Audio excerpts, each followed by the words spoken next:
بسم الله الرحمن الرحيم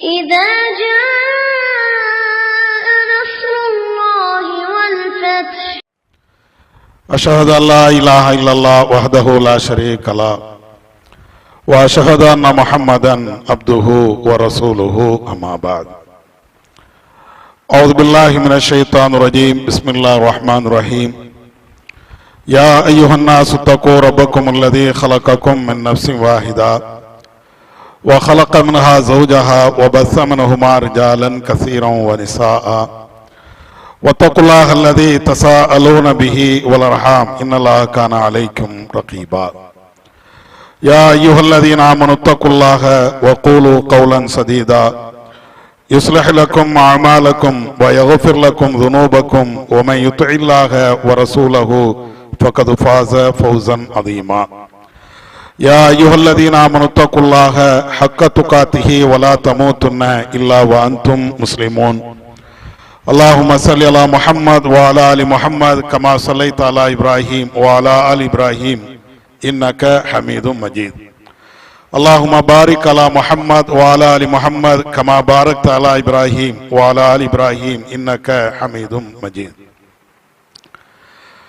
கண்ணியம் நிறைந்த எல்லாம் வல்ல ஏக இறைவனின் நல்லடியார்களே, வல்லல்லாஹுவின் பேரொருளால் அவன் காட்டிய வழியின் பிரகாரம் அவனை வணங்க வேண்டும் என்ற உயரிய நோக்கிலே இங்கே ஒன்று சேர்ந்திருக்கிறோம்.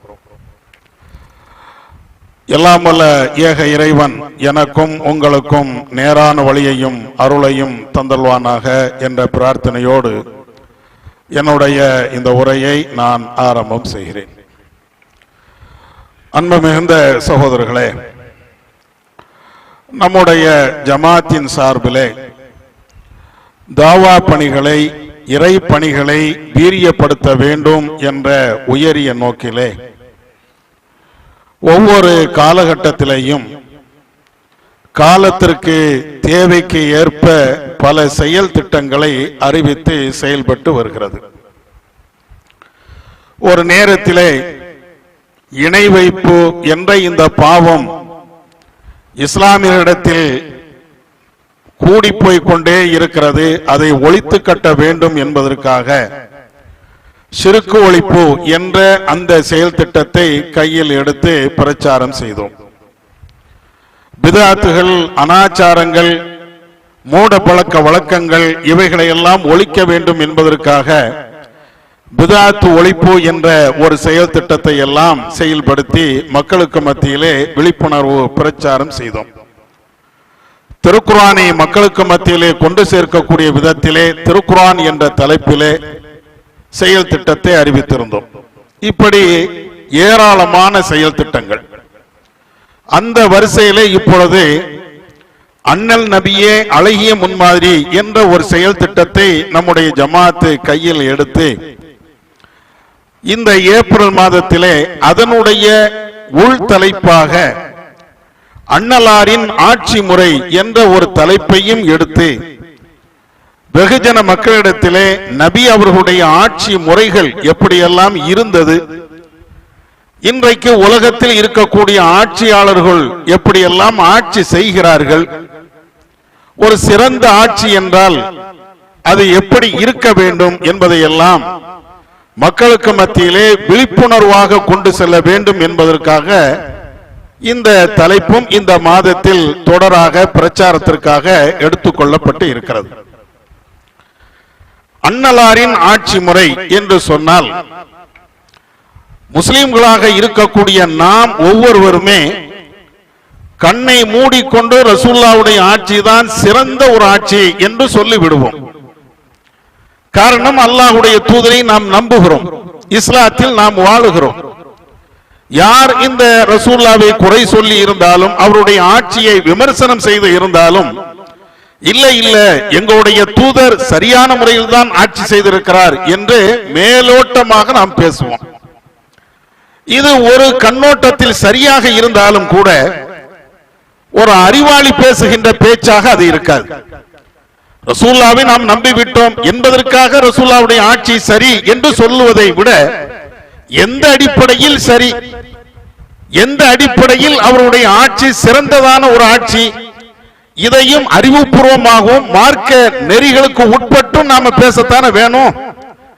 அந்த அடிப்படையில் இந்த தலைப்பை நீங்கள் அணுகினீர்கள் என்றால் சில அற்புதமான உண்மைகள் நம்முடைய சிந்தனைக்கு வரும். பொதுவாக ஒரு சிறந்த ஆட்சி என்றால் என்ன? ஒருவர் ஆட்சி செய்கிறார் இந்த உலகத்திலே, அவருடைய ஆட்சி தான் சிறந்த ஆட்சி என்று சொல்வதாக இருந்தால் ஒவ்வொருவரும் ஒவ்வொரு விதமான இலக்கணங்களை, ஒவ்வொரு விதமான கற்பனைகளை அல்லது செய்திகளை சொல்வார்கள். அதுல சில பேர் என்ன சொல்லலாம்? மக்கள் பசியோடு இருக்கக்கூடாது, பட்டினியோடு இருக்கக்கூடாது, இப்படி பசியும் பட்டினியும் இல்லாத ஒரு ஆட்சியை ஒருவர் செய்கிறார் என்றால் அதுதான் சிறந்த ஆட்சி, அதை சொல்லலாம். இன்னும் சில பேர் இல்லை இல்லை, இதையெல்லாம் தாண்டி வேலை வாய்ப்புகளை உருவாக்கி இருந்தால் அதுதான் சிறந்த ஆட்சி என்றெல்லாம் சொல்லலாம். வறுமைகளை ஒழித்து விட்டால் அதுதான் சிறந்த ஆட்சி, இப்படின்னு சில பேர் அதற்கு ஒரு உசூலை, இலக்கணத்தை சொல்லலாம். இப்படி எண்ணற்ற ஒரு நல்ல ஆட்சி என்றால் எண்ணற்ற கருத்துக்கள் இருக்கும். அந்த கருத்து சரியோ தவறோ அது ஒரு பக்கம் இருந்தாலும் ஒரு சிறந்த ஆட்சி என்றால் நம்முடைய அறிவை வைத்துக் கொண்டு உலகத்தில் இருக்கக்கூடிய பல்வேறு விவகாரங்களை எல்லாம் வைத்துக் கொண்டு நீங்கள் சிந்திப்பீர்கள் என்றால் சில விஷயங்களை எடுத்து சொல்லலாம். வறுமையை ஒழிப்பதை விட, வேலை வாய்ப்பை உருவாக்குவதை விட இன்னும் சிறந்த ஒரு செயல் இருந்தால் அதுதான் சிறந்த ஆட்சி என்பதற்கு ஒரு எடுத்துக்காட்டு. எந்த அடிப்படையில்? ஒரு நிறைய விஷயங்கள் இருந்தாலும் ஒண்ணு நான் சொல்லுகிறேன். முதல் விஷயமே, மனிதனுக்கு அறிவு தேவை. அவனிடத்தில் மூட பழக்க வழக்கங்கள் இருந்தால் அதை நீக்கிவிட்டு அறிவார்ந்த விஷயத்தை, அறிவார்ந்த செய்திகளை அவனுக்கு ஒரு ஆட்சி தருகிறது என்றால் அதை வைத்து அவனுடைய வறுமையை அவன் ஒழிப்பான், அதை வைத்து வேலை வாய்ப்பை பெருக்குவான், அதை வைத்து தொழில்துறைகளில் முன்னேறுவான். இந்த அறிவு இருக்கும் என்றால் குடும்பத்திலே ஒரு இணக்கமான ஒரு சூழல் ஏற்படும். இந்த அறிவு இருக்கும் என்றால் அவனுடைய பல்வேறு துறைகளிலே அவன் முன்னேறி போய்கிட்டே இருப்பான். ஒரு சிறந்த ஆட்சிக்கு எடுத்துக்காட்டு பல்வேறு இலக்கணம் இருந்தாலும் அதிலே தலை சிறந்த ஒரு இலக்கணம் என்னன்னா, குடிமக்களுக்கு, நாட்டு மக்களுக்கு அவர்களிடத்தில் இருக்கக்கூடிய அறியாமையை போக்கி அறிவொளியை ஏற்ற வேண்டும். இதுதான் சிறந்த ஒரு ஆட்சி என்று சொல்லலாம். அறிவு இருந்து விட்டது என்றாலேயே எத்தனையோ விஷயங்களுக்கு தீர்வு கிடைத்து விடும், எத்தனையோ பிரச்சனைகளுக்கு அதுதான் அடிப்படையாக அமையும். இந்த அடிப்படையில் நீங்கள் பார்த்தீர்கள் என்றால் நபிகள் நாயகம் ஸல்லல்லாஹு அலைஹி வஸல்லம் அவர்கள் அந்த சமுதாய மக்களுக்கு அவருடைய ஆட்சியின் கீழே எப்படிப்பட்ட அறிவொளியை அவர்கள் ஏற்படுத்தி இருக்கிறார்கள். இது ஒரு சிறந்த ஒரு ஆட்சிக்கு ஒரு முன்னுதாரணமா இல்லையா? ரசூலுல்லாஹ்வுடைய காலகட்டத்தில் காபாவுல நிர்வாணமாக வழங்குவார்கள். ஆயத்துகள்ல, ஹதீஸ்கள்ல நாம படிக்கிறோம். நிர்வாணமாகத்தான் அவர்கள் வலம் வந்து கொண்டே இருப்பார்கள், ஆண்களும் பெண்களும். அந்த நிலை, அந்த மக்கத்து குறைஷிகள், காபிர்கள் யாருக்கு ஆடை அணிவித்திருந்தார்களோ அவங்க மாத்திரம்தான் ஆடையோடு காபாவை வலம் வரலாம். இது அவங்கள்ட்ட இருந்துச்சா இல்லையா? அதே போன்ற பெண் பிள்ளைகள் பிறந்தால் உயிரோடு புதைக்கக்கூடிய அந்த கலாச்சாரம் அங்க இருந்துச்சா இல்லையா? வட்டி என்பதும் காலாகாலத்திற்கு சண்டையிட்டுக் கொண்டே இருப்பது என்பதும் இது போன்ற முட்டாள்தனமான செயல்பாடுகள் அந்த சமுதாயத்தில் மலிந்து இருந்தது. கொஞ்ச நெஞ்சம் இல்லை, எவ்வளவு முட்டாள்தனமோ எல்லா முட்டாள்தனமும் அங்க இருந்தது. அது உதாரணத்திற்கு ஒன்னு ரெண்டு தான் சொல்ல முடியாது. ஒட்டுமொத்த அறியாமை காலத்தினுடைய நிகழ்வுகள் அப்படித்தான் இருந்தது. ரசூலுல்லாஹ் ஆட்சிக்கு வந்ததற்கு பின்னால இந்த அறியாமை எல்லாத்தையும் அடித்து ஒழித்தார்கள். அவங்களுடைய ஹஜ்ஜினுடைய இறுதி ஹஜ் நேரத்தில் ரசூலுல்லாஹ் சொன்ன என்ன, அல்லாஹ்வுடைய தூதர் பேசுகிறார்களா இல்லையா? எங்க எல்லாம் முட்டாள்தனம் இருந்ததோ, அறிவிலித்தனம் இருந்ததோ அவைகள் அனைத்தும் என்னுடைய காலு கீழே நான் போட்டு மீழ்த்து விட்டேன் என்று சொன்னாங்க. அப்படின்னா என்ன அர்த்தம்? எல்லா முட்டாள்தனத்தையும் ஒழிச்சிட்டேன் அப்படின்ட்டாங்க.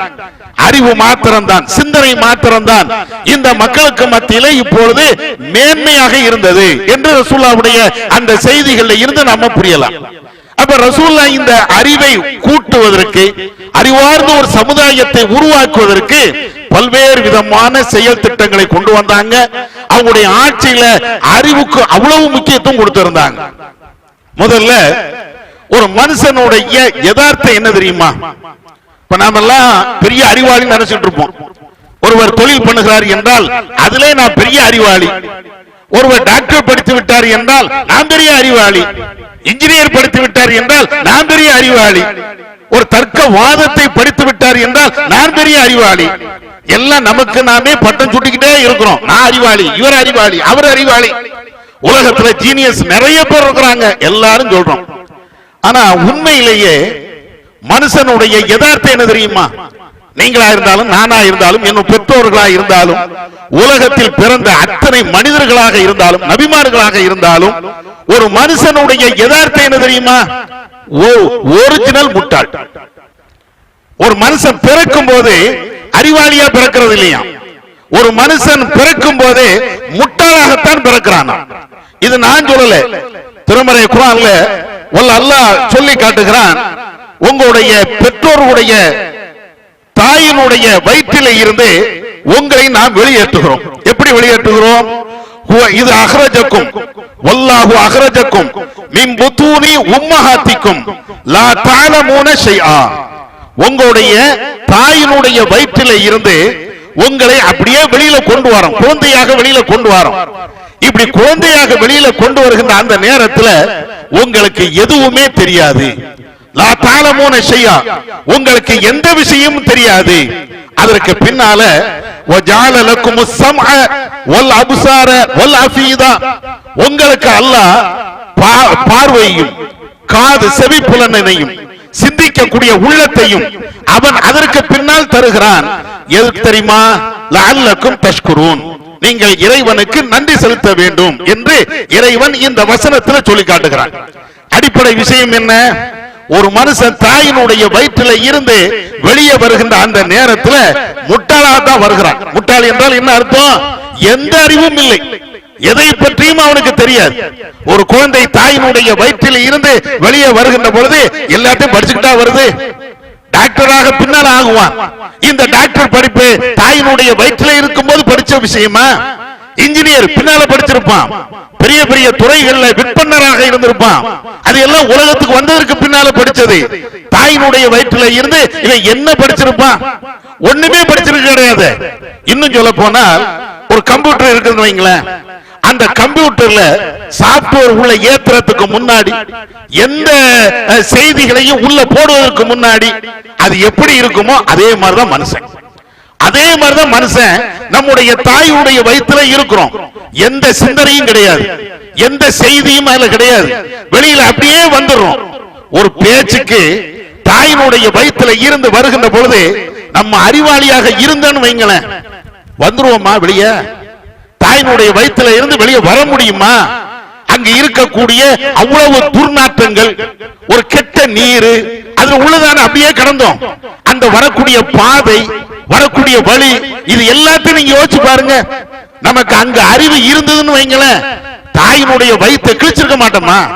எனக்கு மூச்சு விட முடியல, எனக்கு தண்ணி கடுமையா இருக்கிறது, அல்லது கொடி கழுத்துல சுத்திடுச்சு, ஏதாவது ஒண்ணு அறிவு இருந்தால் இதெல்லாம் சிந்திப்போமா இல்லையா? என்ன இங்க நாட்டம் முடிச்ச ஒரு இடத்துல போட்டிருக்கிற எல்லாத்தையும் கேட்போமா இல்லையா? என்னைக்கா கேட்டோமா? கேட்கக்கூடிய திராணி இருக்கிறதா? கேட்கக்கூடிய சிந்தனை இருக்கிறதா? எந்த சிந்தனையும் கிடையாது. அல்லாஹ் அதனாலதான் சொல்லி காட்டுகிறார், உங்களுடைய தாயினுடைய வயிற்றுல இருந்து நீங்க வெளியே வரும்போது உங்களுக்கு ஒண்ணுமே தெரியாதப்பா. மனுஷனுடைய யதார்த்தம் முட்டாள், ஒண்ணுமே கிடையாது. மனுஷனுடைய மூளை எம்டியா தான் இருந்தது. அதுக்கு பின்னால வெளியில வாரான். வெளியே வந்ததுக்கு பின்னால அல்லாஹ் சொல்றான், அல்லமல் இன்சான மாலம் யாலம், மனிதனுக்கு தெரியாத எல்லா விஷயத்தையும் நான் தான் சொல்லி கொடுத்தேன். உனக்கு என்னப்பா வேணும்? தாயினுடைய வயிற்றில் இருக்கும் போது எந்த குழந்தையும் படிக்கிறது இல்லை. தாயினுடைய வயிற்றில் இருக்கும் போது சும்மாதான் உட்கார்ந்துட்டு இருக்குது. வெளியே வந்ததற்கு பின்னால ஒன்னொன்னா தாய் சொல்லி கொடுப்பா, உறவினர்கள் சொல்லி கொடுப்பாங்க, அக்கம் பக்கத்துல உள்ள சொல்லி கொடுப்பாங்க. அதுல இருந்து அப்படியே கொஞ்சம் கொஞ்சமா படிச்சுட்டே வரான். அப்படியே படிக்க படிக்க படிக்கத்தான் அவனுடைய அறிவு மேம்படுகிறது. இது அல்லாஹ் குர்ஆன்ல சொல்லி காட்டுகிறான். அது எங்க? இக்ரா பிஸ்மி ரப்பிக்கல் லதீ ஹலக், படைச்ச உம்முடைய இறைவனுடைய பெயரை சொல்லி நீ படிப்பீராக. ஹலக்கல் இன்சான மின் அலக், சினை முட்டைகள்ல இருந்துதான், அந்த அலக்கு என்ற நிலையில இருந்துதான் மனிதனை படைத்தான்.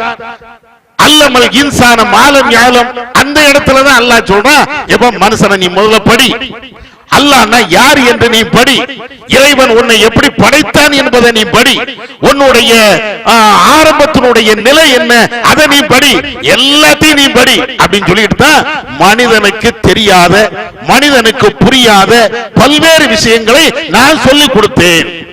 அப்ப மனிதனுடைய அறிவு என்பது இறைவன் சொல்லி தந்தது, மனிதனுடைய யதார்த்தம் என்பது முட்டாள். எவ்வளவு பெரிய அறிவாளியாக இருந்தாலும் அவன் ஒரு நேரத்தில் முட்டாளாகத்தான் இருந்தான். தாயினுடைய வயிற்றில் இருந்து மனிதனாக வெளியில வருகின்ற பொழுது எதுவுமே தெரியாததான் இருந்தான். அதை இன்னொரு வார்த்தையில சொல்ல போனா, ஒரு நாய் குட்டி போடுது, ஒரு பன்றி குட்டி போடுகிறது, இது எப்படி வெளியே வருது? அந்த குட்டியாக இருக்கின்ற பொழுது அதுக்கு ஏதாவது அறிவு இருக்குமா? அதே மாதிரிதான் எல்லா உயிரின மாதிரிதான் நம்ம தாயினுடைய வயிற்றில் இருந்து வெளியே வருகின்ற பொழுது எனக்கு எதுவும் தெரியாது, உங்களுக்கு எதுவும் தெரியாது. ஒரு சாதாரணமா இன்ன பிற உயிரினங்கள் எப்படியோ அப்படித்தான் வெளியே வந்துட்டோம். வெளியே வந்து இறைவன் தான் எல்லாத்தையும் நமக்கு சொல்லி தந்திருக்கிறான். ஆனா நமக்குள்ள பெருமையை பாருங்க, நமக்குள்ள பெருமையை பாருங்களேன். எனக்கு மாதிரி உனக்கு அறிவு உண்டா? என்ன மாதிரி சிந்தனை உனக்கு உண்டா? நான் எவ்வளவு பெரிய படித்தவன் தெரியுமா? நான் எவ்வளவு பண்பாளர் என்று தெரியுமா? தனக்கு நானே பெருமை பேசிக்கிட்டே இருக்கலாம். அதையும் அல்லாஹ் அந்த குர்ஆன்ல அல்லாஹ் சொல்லி காட்டுகிறான். என்னடா அன்றா ஹுஸ்தகனா, எல்லாம் எனக்கு தான் தெரியும், எல்லாம் எனக்கு தான் தெரியும், நான் தேவையற்றவன் என்று மனுஷன் நினைக்கிறானே, முட்டா பெயர் இல்லையா? எங்க எப்படி அல்லாஹ் அந்த வசனத்தை கோர்த்து சொல்கிறான் நீங்க பாருங்க.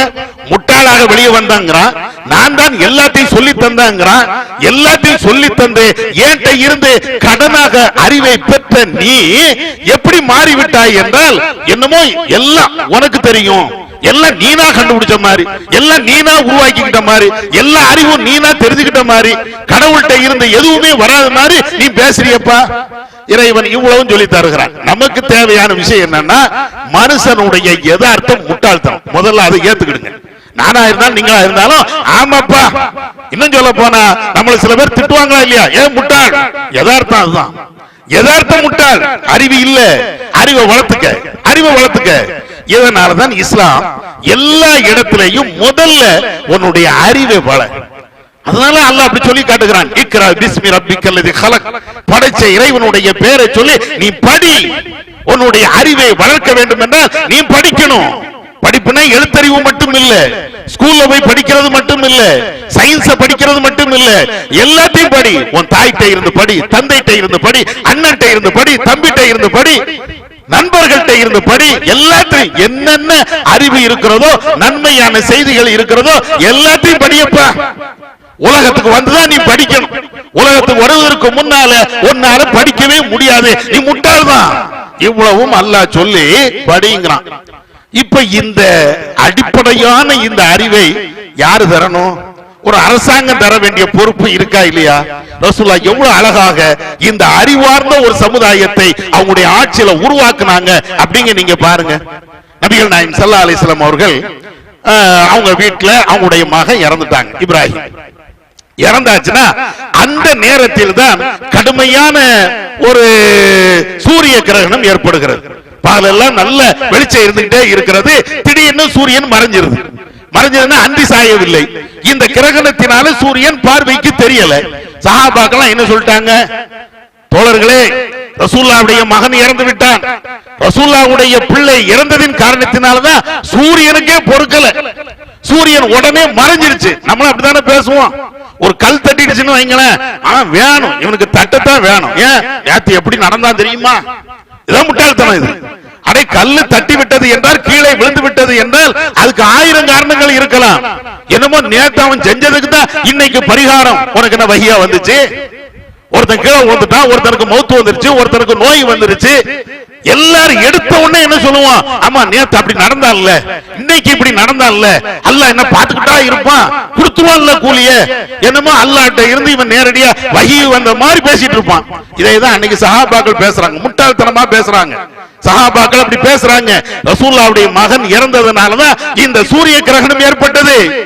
ரசூலுல்லாஹ்க்கு இந்த செய்தி அந்த நேரத்தில் கிடைக்கக்கூடிய அந்த நேரத்தில் ரசூலுல்லாஹ் சொன்ன வார்த்தை என்ன? எல்லாத்தையும் கூப்பிட்டாங்க, வீட்டுல புள்ள இறந்துட்டாங்க, கடுமையான அந்த கஷ்டம், அவங்களுக்கு மன வேதனை. அந்த மன வேதனையில தான் ரசூலுல்லாஹ் சஹாபாக்களை கூப்பிட்டு என்னப்பா பேசுனீங்க, என்ன பேசுறீங்க? என் மகன் இறந்ததுனால இந்த கிரகணம் ஏற்பட்டதா? லா யன்ஹசிஃபானி லிமௌத்தி அஹதின் வலா லிஹயாத்தின்.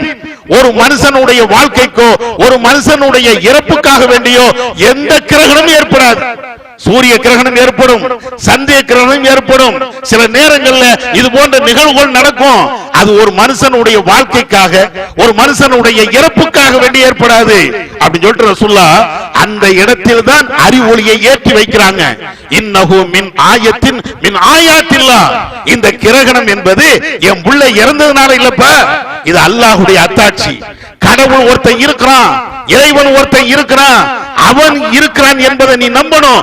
அதற்குண்டான அறிவு ரீதியான சான்று இது. கிரகணம் ஏற்படுவது என்பது முட்டாள்தனத்துக்கு உண்டான சான்று அல்ல, அறிவை உன்னுடைய சிந்தனையை தீட்டுவதற்குண்டான சான்று. ரசூலுல்லாஹ் அவ்வளவு தெளிவாக சொல்றாங்க. அப்ப எங்க எப்படி பேசுறாங்க நீங்க பாருங்களேன். ரசூலுல்லாஹ் மாதிரி நம்ம மாதிரி ரசூலுல்லாஹ் இருந்தாங்கன்னா எப்படி பேசியிருக்கணும்? அம்மா சரிதான், ஏன்னா அவங்க ஆட்சி தலைவரா இருக்கிறாங்க, அவங்களுக்காக வேண்டி ஜால்ரா அடிக்கக்கூடிய கோஷ்டி இன்னைக்கு இருக்கிற மாதிரி ரசூலுல்லாஹ்வுடைய காலத்திலையும் இருந்திருந்தாங்கன்னு சொன்னா, அதை ரசூலுல்லாஹ் ஆதரிச்சிருந்தாங்கன்னு சொன்னா எல்லாம் சரிதான்ப்பா, என் பிள்ளை இறந்ததுனாலதான் இவ்வளவு நடந்திருக்குது ரசூலுல்லாஹ் சொல்லிட்டு போறதுக்கு எவ்வளவு நேரம் ஆகும். ஆனா அல்லாஹ்வுடைய தூதர் அதை சொல்லல, இது தவறு, இது அறிவுக்கு சம்பந்தம் இல்லாத ஒன்று அப்படின்னு சொல்லி ரசூலுல்லாஹ் இத கடுமையா கண்டிக்கிறாங்க. அதோடு நிப்பாட்டல, அல்லாஹ்வுடைய தூதருடைய ஒவ்வொரு பேச்சை நீங்க பாருங்க. ஒலா துயரத்தை ஒலா ஹாமத்த, பறவை சகனம் என்பது கிடையாது, அம்பு எய்து குறிபாக்குறது என்பது கிடையாது, வேற எந்த சகனமும் கிடையாது. ரசூலுல்லாஹ் அவ்வளவு சொல்றாங்க. எதுக்காண்டி? நபியுடைய காலகட்டத்தில் ஜோசியம் பார்க்கிறது என்பது, அடுத்த நாள் வருங்காலத்தை தீர்மானிக்கக்கூடிய அந்த பழக்கம் என்பது எல்லாத்தையும் குடிபோர்ந்து இருந்தது. ஒரு நாள் ரெண்டு நாள்கிட்ட இல்ல, அடுத்த என்ன காரியத்தை செய்வதா இருந்தாலும் ஜோசியம் இல்லாமல் ஜோசியக்காரரிடத்தில் கேட்காமல் அவங்க எதையுமே செய்யறது இல்லை. அதுதான் ரசூலுல்லாஹ் சொல்றாங்க, பறவை வைத்து சவுனம் பாக்குறியப்பா, இதெல்லாம் இஸ்லாத்துல உள்ளதா? இதெல்லாம் அறிவுக்கு சம்பந்தப்பட்ட ஒரு விஷயமா? நாளை நடக்கக்கூடிய விஷயத்தை அல்லாஹ்வை தவிர வேற யாருக்காவது தெரியுமா? ரசூலுல்லாஹ் அந்த மக்களுக்கு தான் அவ்வளவு பேசுறாங்க. எப்ப இந்த பறவை இப்படி பறந்தால் அல்லது இந்த பறவை இப்படி நடந்தால் உனக்கு நல்லது நடக்கும் அப்படின்னு சொல்றீங்க. இது நாளை நடக்கக்கூடிய விஷயத்தை நீனாக தீர்மானிக்கிறிய அல்லது ஒருத்தர் தீர்மானிக்க கூடியதை நீ நம்புறிய. இது எப்படி இது சரியாகும்? இன்னொரு ஹதீஸ்ல சஹீஹ் முஸ்லிம்ல இடம்பெறுகின்ற ஹதீஸ்ல ரசூலுல்லாஹ் சொல்றாங்களே, மன் அத்தா அர்ராஃபன், ஒரு மனிதன் ஜோசியக்காரனிடத்தில் வருகிறான், வந்து ஃபஸத்தகலஹு, அவன் சொல்லக்கூடியதை உண்மை என்று நம்புகிறான். அப்படி என்றால் லா யுக்பல லஹு, அவனுடைய தொழுகை 40 நாட்களுடைய தொழுகை ஏற்றுக்கொள்ளப்பட மாட்டாது. ஏன் ரசூலுல்லாஹ் இதோடு இவ்வளவு அழுத்தம் திருத்தமாக ரசூலுல்லாஹ் சொல்றது காரணம் என்ன? அட முஸ்லிமாக இருக்கக்கூடிய ஒரு ஆளு அறிவாளியாகத்தான் இருக்கணும், முட்டாளாக இருக்கக்கூடாது, அவனுடைய அறிவை அடகு வைத்தவனாக இருக்கக்கூடாது. நாளை நடக்கக்கூடிய சமாச்சாரங்கள் ஒரு மனுஷனுக்கு எப்படி தெரியும்? அதை எப்படி நீ நம்புன? இப்படி ஒவ்வொரு விஷயமா அல்லாஹ்வுடைய தூதரே ஒவ்வொரு செய்தி, இது தப்பு, இது தப்பு, இது அறிவுக்கு சம்பந்தம் இல்ல, இறைவனுக்கு இருக்கக்கூடிய ஆற்றலை மனுஷனுக்கு நீ கொடுக்காத. நாளை நடக்கக்கூடிய சமாச்சாரங்கள் எல்லாம் அல்லாஹ் ஒருவனுக்கு தான் தெரியும், மனுஷனுக்கு ஒரு காலத்திலும் தெரியாது. இன்னைக்கு இருக்கக்கூடிய ஆட்சியாளர்கள் எல்லாத்தையும் நீங்க பாருங்க, தன்னுடைய குடிமக்கள் முட்டாள்தனத்தை செய்கிறார்கள் என்றால் நல்ல செய் அப்படிம்பா. அதுல மிகப்பெரிய முட்டாள், அதுவும் இந்தியாவுல தமிழ்நாட்டில் ஃபேமஸான முட்டாள்தனம் என்ன? ஒரு ஆட்சி தலைவர் இருக்கிறார் என்றால் அவருடைய காலில் போய் உழுந்து வணங்குவது இருக்கா? இந்த எலெக்ஷன் நடக்கும் போது சர்வசாதாரணமா எல்லா இடத்துலயும் பார்ப்போம்ல, ஒரு ஆள் கூட விட்டு வைக்கிறது இல்ல, எல்லாம் என் காலில் விழு, காலில் விழணும், காலில் விழுந்து வணங்கணும். ஆனா ரசூலுல்லாஹ் அது செய்யாதீங்கடா, அதை செய்யாதீங்க, மனிதர்கள் அத்தனை பேருமே சமம். இதை நீ முதல்ல புரிஞ்சுக்க. யாரும் யாருக்கும் உயர்ந்தவனும் கிடையாது, யாரும் யாரை விட தாழ்ந்தவனும் கிடையாது. எவ்வளவு இடத்துல ரசூலுல்லாஹ் இதை திரும்ப திரும்ப சொல்றாங்க. ஆனா இன்னைக்கு அரசியல் போக்காது, எல்லாம் முட்டாள்தனமா நீ இரு, என் காலில் விழுந்து அப்படியே கடை, நான் தான் பெரிய அறிவாளி, நான் தான் பெரிய கடவுள், நான் தான் பெரிய உனக்கு எல்லாத்துக்கும் இருக்கா? எப்படி மனுஷனை அவன் எப்படி கேள்வி கேட்க முடியும்? அவன் எப்படி இந்த ஆட்சியில சிறந்த ஒரு நல்ல மனிதனாக உருவாக முடியும்? ரசூலுல்லாஹ் இந்த முட்டாள்தனத்தை எல்லாத்தையும் தூக்கி எறிஞ்சாங்க. இன்னைக்கு அதுக்கு நேர் மாற்றம். கொஞ்சம் நெஞ்சமா முட்டாள்தனத்தினுடைய உச்சகட்டமே நம்ம நாடுன்னு சொல்லலாம். அந்த அளவுக்கு தான் ஆட்சியினுடைய நிலைப்பாடுகள் போய்கிட்டே இருக்கிறது. கொரோனா வந்துச்சு, நீ எல்லாம் தட்டுங்க, பிளேட்டை எடுத்து அல்லது மணி அடிங்க அல்லது கோ கொரோனா சொல்லுங்க, எல்லாம் போயிடும். இப்பமா அது மாதிரி என்ன சொல்லிட்டு இருக்கிறாங்களே, ஒரு கோஷம் இன்னைக்கும் அதை செஞ்சுக்கிட்டே இருக்கிறது. ஏன்? இந்த மக்கள் அறிவாளியாக சிந்தனைவாதியாக வரக்கூடாது என்பதில் ஆட்சியாளர்கள் உறுதியாக இருக்கிறாங்க. ஏன்?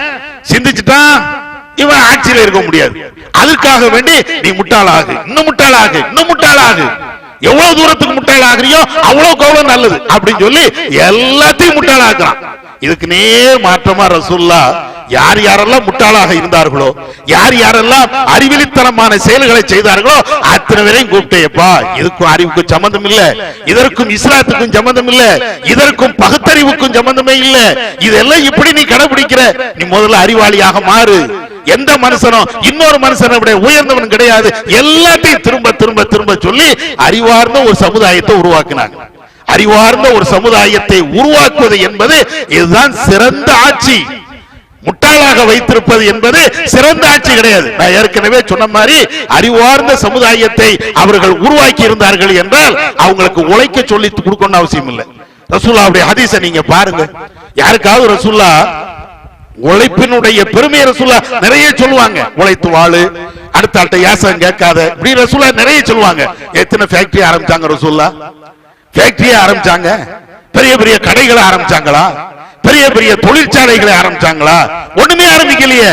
ஆனாலும் ரசூலுல்லாஹ்வுடைய காலத்துல வறுமை ஒழிந்தது. ஆரம்ப காலகட்டத்தில் வறுமை இருந்தாலும் போக போக அந்த வறுமை எல்லாம் ஒழிந்தது. அதுக்கு ஒழிந்ததுக்கு உண்டான காரணம் என்ன? நீ ஃபேக்டரி அமைப்பதை விட, தொழில்களை உருவாக்குவதை விட, மற்ற காரியங்கள் மனிதனுடைய வாழ்வாதாரம் என்னென்ன இருக்கிறதோ அது எல்லாத்தையும் உருவாக்குவதை விட அவனுக்கு அறிவை கொடுத்து விட்டால் அவனாக உருவாக்கிடுவான். அரசாங்கம் ஒண்ணும் செய்ய தேவையில்லை. அவனா படிப்பான், அவனா தொழிற்சாலை உருவாக்குவான், அவனா தொழில் முனைவராக அவன் வருவான். டாக்டர் படி எல்லாமே உனக்கு என்ன வேலை? அறிவை மட்டும் கொடுத்துக்கிட்டே இரு, படிப்பு மட்டும் கொடுத்துக்கிட்டே இரு. அரசாங்கம் இந்த அறிவை கொடுக்கும் என்றால் மனிதர்கள் யாரும் பிச்சைக்காரனா இருக்க மாட்டான். இன்னும் சொல்ல போனால் யாரும் யாருக்கும் அடிமையாகலாம் இருக்க மாட்டான். எவன் சொன்னாலும் தலையாட்ட மாட்டான். ஆனால் இன்னைக்கு அதுக்கு நேர் மாற்றமா இருக்கிறது. இன்னைக்கு இருக்கக்கூடிய ஆட்சியும் பாருங்க, ரசூலுல்லாஹ்வுடைய ஆட்சியும் பாருங்க, அல்லாஹ்வுடைய தூதர் காட்டி தந்த அந்த ஆட்சி என்பதுதான் சிறந்த ஆட்சி. அதுக்கு ஒரு சான்று என்னன்னா, அறிவொளியை அவர்கள் ஏற்றினார்கள், அறிவார்ந்த சமுதாயத்தை உருவாக்கினார்கள். அதுதான் சிறந்த ஆட்சிக்கு ஒரு அடையாளமாக இருக்கிறது என்பதையும் நாம தெரிந்து கொள்வோம். வல்லல்லாஹ் நம்ம கேட்டதின் அடிப்படையில் செயல்பட அவன் அருள் செய்வானாக. வாஹிருதவான் அல்ஹம்துலில்லாஹி ரப்பில் ஆலமீன்.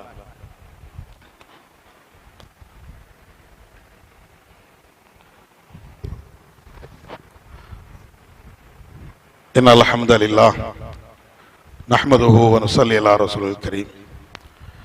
கண்ணியத்திற்குரிய சகோதரர்களே, இன்றைய காலகட்டத்தில்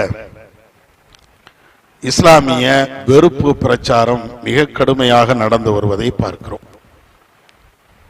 அதுவும் குறிப்பாக மத்தியிலே பிஜேபி ஆட்சி அரங்கேற்றதில் இருந்து ஒவ்வொரு கட்டத்திலேயும் இஸ்லாமிய வெறுப்பு பிரச்சாரம் கூடிக்கொண்டே சென்று கொண்டே இருக்கிறது.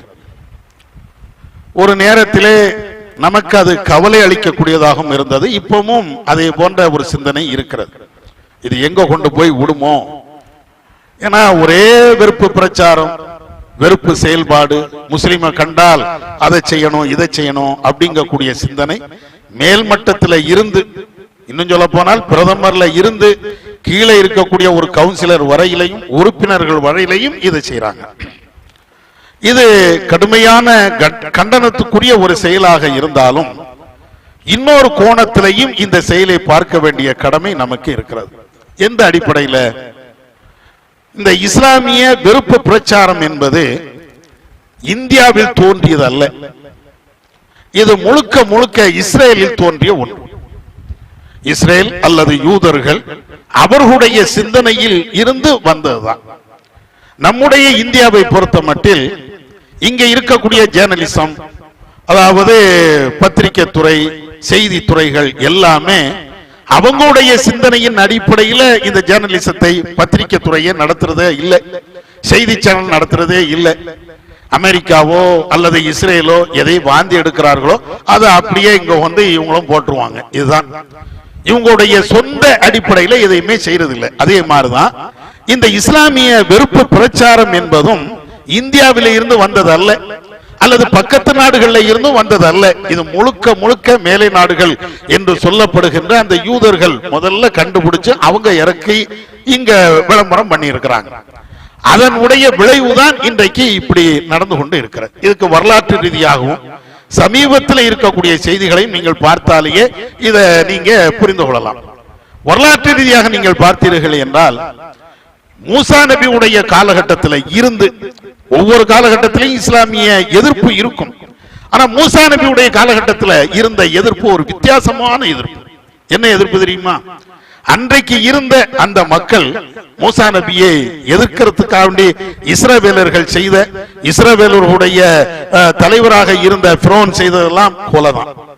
எடுத்த எடுப்பிலேயே கொலைதான் பண்ணுவாங்க. ஃபிரௌன் ஆட்சியில இருக்கணும் என்பதற்காக வேண்டி அங்கு பிறந்த அனைத்து ஆண் குழந்தைகளையும் கொலை செய்வாங்க. அதே வரலாறு இன்னைக்கு நீங்க பாருங்க. அதே அந்த பாலஸ்தீனத்துல அதே மாதிரி இஸ்ரேலர்கள் அந்த பிள்ளைகளை, குழந்தைகளை கொலை செய்வாங்க.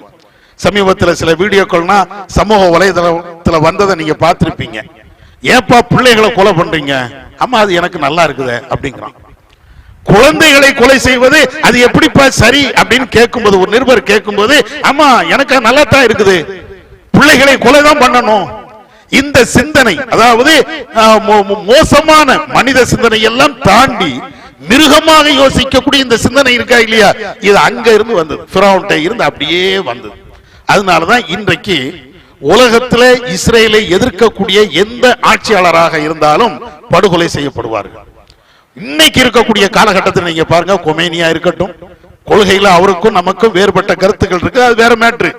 கொமேனியா இருந்தாலும் அல்லது இதற்கு முன்னால் இருக்கக்கூடிய பல்வேறு ஆட்சி தலைவர்களா இருந்தாலும் இவர்களுக்கு பிடிக்கவில்லையா அல்லது இவருடைய பேச்சை கேட்காத ஒரு ஆட்சியாளர் இருக்கிறாரா, போட்டு தள்ளு அப்படின்றாங்க.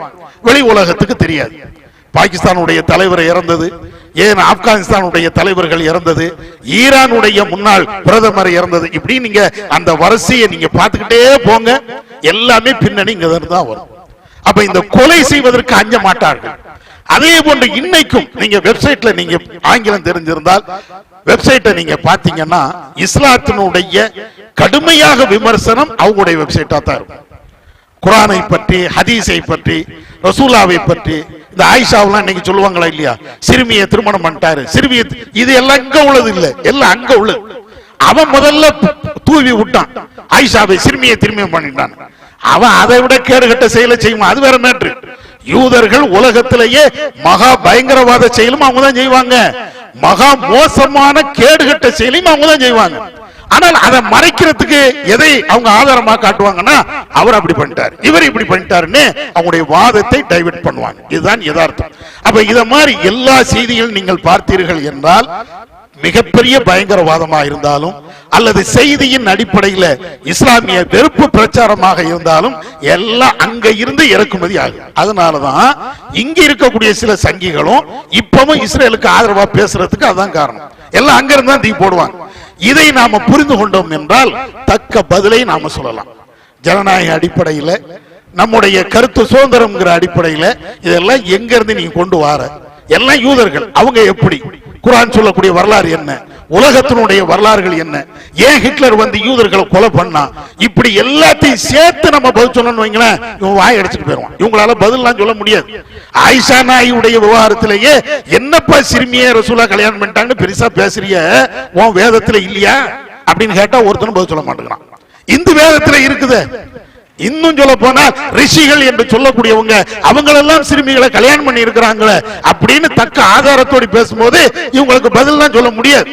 அப்ப இத மாதிரி ஆதாரத்தோடையும் அறிவுபூர்வத்தோடையும் நம்ம பதில் சொல்லணும். அதே நேரத்தில் இப்படி எல்லாம் கடுமையான விமர்சனம் வருது அப்படின்னு நம்ம ரொம்ப தயங்க தேவையில்லை, பயப்பட தேவையில்லை, என்னடா இப்படி ஆகுது அப்படின்னு ரொம்ப கவலைப்படவும் தேவையில்லை. இறைவனுடைய மார்க்கம் அவன் மேலோங்க செய்வான். அதே நேரத்தில் தக்க ரீதியாக, ஜனநாயக ரீதியாக, அறிவு ரீதியாக பதில் சொல்ல வேண்டிய கடமை நமக்கு இருக்கிறது என்பதை புரிந்து கொள்வோம். வல்லல்லாஹ் நம்ம கேட்டதின் அடிப்படையில் செயல்பட அவன் அருள் செய்வானாக. வாஹ்தவனா அல்ஹம்துலில்லாஹி ரப்பில் ஆலமீன். ஒரு சின்ன அறிவிப்பு, இன்ஷா அல்லாஹ் அடுத்த வாரம் ஜும்மா உடைய வசூல் என்பது திருப்பூர் பெரிய தோட்டம் கிளையின் சார்பில் ஒரு பள்ளிவாசல் கட்டுதாங்க. ரொம்ப கஷ்டத்தில் இருந்து நிதி உதவி கேட்டுங்க வந்திருக்கிறாங்க. அதனால இன்ஷா அல்லாஹ் இந்த வாரம் இல்லை, அடுத்த வாரத்தினுடைய ஜும்மா வசூல் அந்த பள்ளிவாசல் கட்டுமானத்திற்கு வரக்கூடிய சகோதரர்கள் அதற்காக வேண்டி உங்களுடைய பொருளாதாரத்தை வாரி வழங்கும்போது கேட்டுக்கொள்கிறோம். அஸ்ஸலாமு அலைக்கும்.